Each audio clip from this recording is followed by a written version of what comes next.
This short presentation aims to introduce some basic principles of the use of ultrasound as it pertains to regional anaesthesia. It will progress automatically and lasts 9 minutes. Thank you for your attention.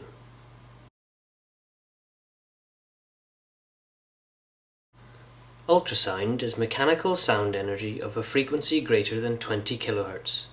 In clinical practice, the frequency range used is between 2.5 to 15 MHz. As these sound waves pass through a conducting medium, the energy of the beam is decreased, or attenuated, as the beam passes deeper. This attenuation is caused by three processes. Firstly, by absorption of energy by tissues, generating heat. Secondly, by uniform specular reflection of ultrasound waves at smooth or regular interfaces between tissues of differing acoustic impedance. And finally, by non-uniform reflection or scattering at irregular tissue interfaces.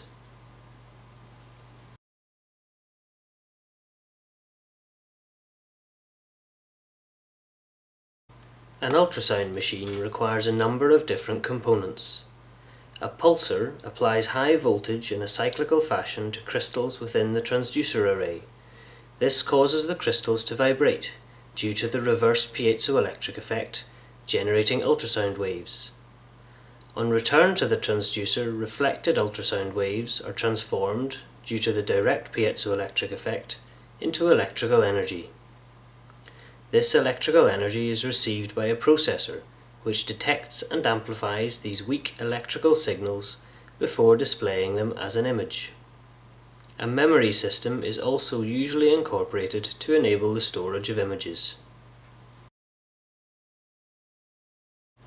Ultrasound images are generated from interpretation of ultrasound waves reflected from tissue interfaces. The angle of incidence is important, with the greatest return of ultrasound waves from interfaces perpendicular to the beam. This explains why it is much more difficult to see structures, or needles, which the beam strikes at an angle. The image is generated by lighting pixels on the screen correlating to the reflected ultrasound waves. The position of the pixel illuminated is determined by the position on the transducer at which the returning beam is detected, and by the delay in return of the ultrasound energy, hence determining horizontal position and depth. The brightness of each pixel is determined by the amplitude or energy of the returning ultrasound wave. Interfaces with large differences in acoustic impedance will result in a greater degree of reflection, and hence a bright, hyperechoic appearance, such as the soft tissue to bone interface. Tissues with low attenuation, such as fluids, will result in very little reflection and a dark, anechoic appearance. Different tissue types, due to their structure and therefore varying attenuation of the ultrasound wave, have characteristic appearances.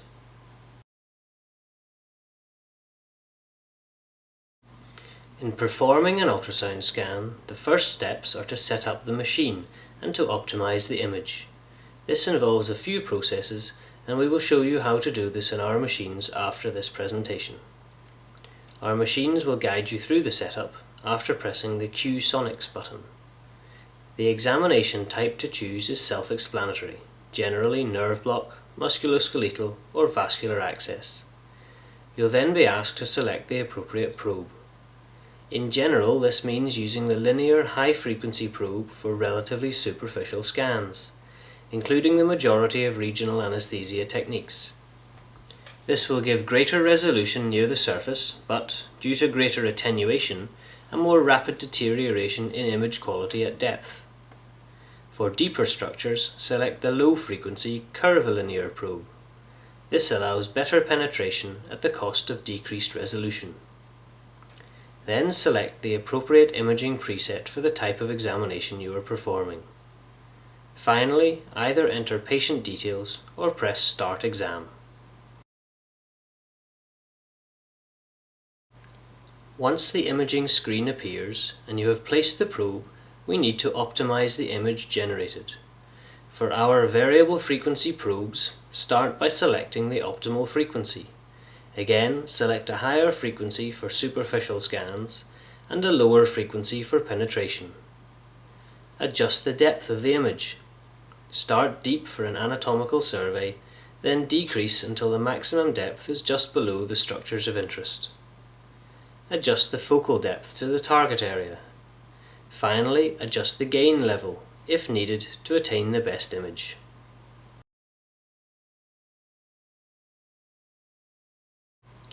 When scanning prior to a procedure, it is important to accurately locate the structures of interest.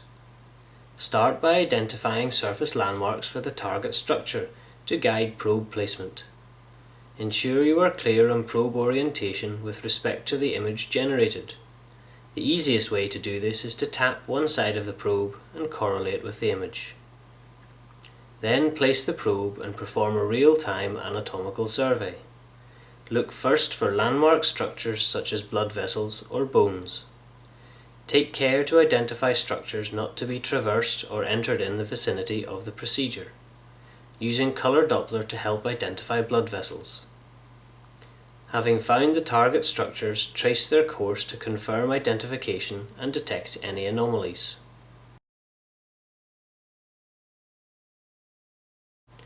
There are two approaches to needle visualization and orientation as shown here.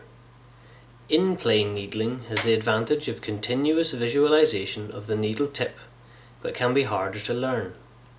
Out-of-plane needling is perhaps quicker to learn and more often used for vascular access techniques, where a longitudinal approach to a structure more easily imaged in the short axis is required.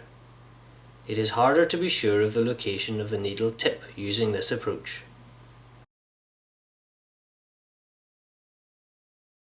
For this presentation, we are concerned primarily with the in-plane approach to ultrasound-guided needling. After confirming transducer orientation, select your puncture site approximately half to 1 cm from the probe, with a trajectory to pass below the probe within the ultrasound beam. Needle visualization is maximized by keeping a shallow initial trajectory.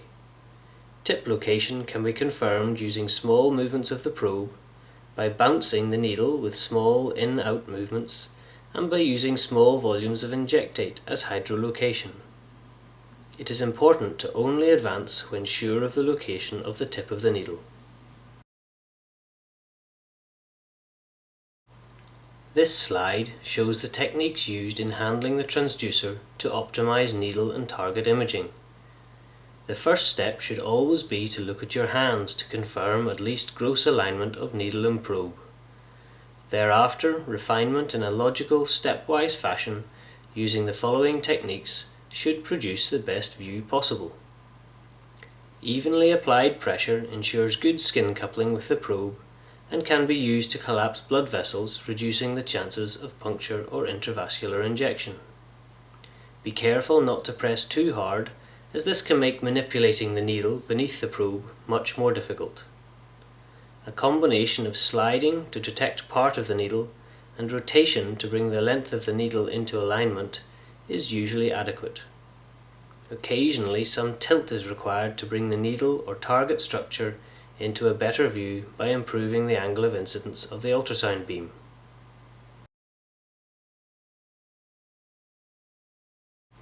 When performing regional anaesthesia, there are a few simple rules to enhance safety and efficacy. Only advance the needle when you can be sure of the location of the tip of the needle. Don't approach nerves head-on, rather aim just above or below to decrease the risk of impalement. Use small volume injections of half to 1 milliliter to confirm tip location before administering larger volumes. If no spread is seen, be highly suspicious of intravascular placement. Observe the spread of local anesthetic to confirm correct location and distribution and exclude intraneural injection. This final slide shows some of the image artifacts you may encounter in clinical practice, which are important to recognize to avoid confusion. If you have any questions, please ask your instructor for clarification. You will now be orientated to the ultrasound machine before some hands-on practice. Thank you once again for your attention.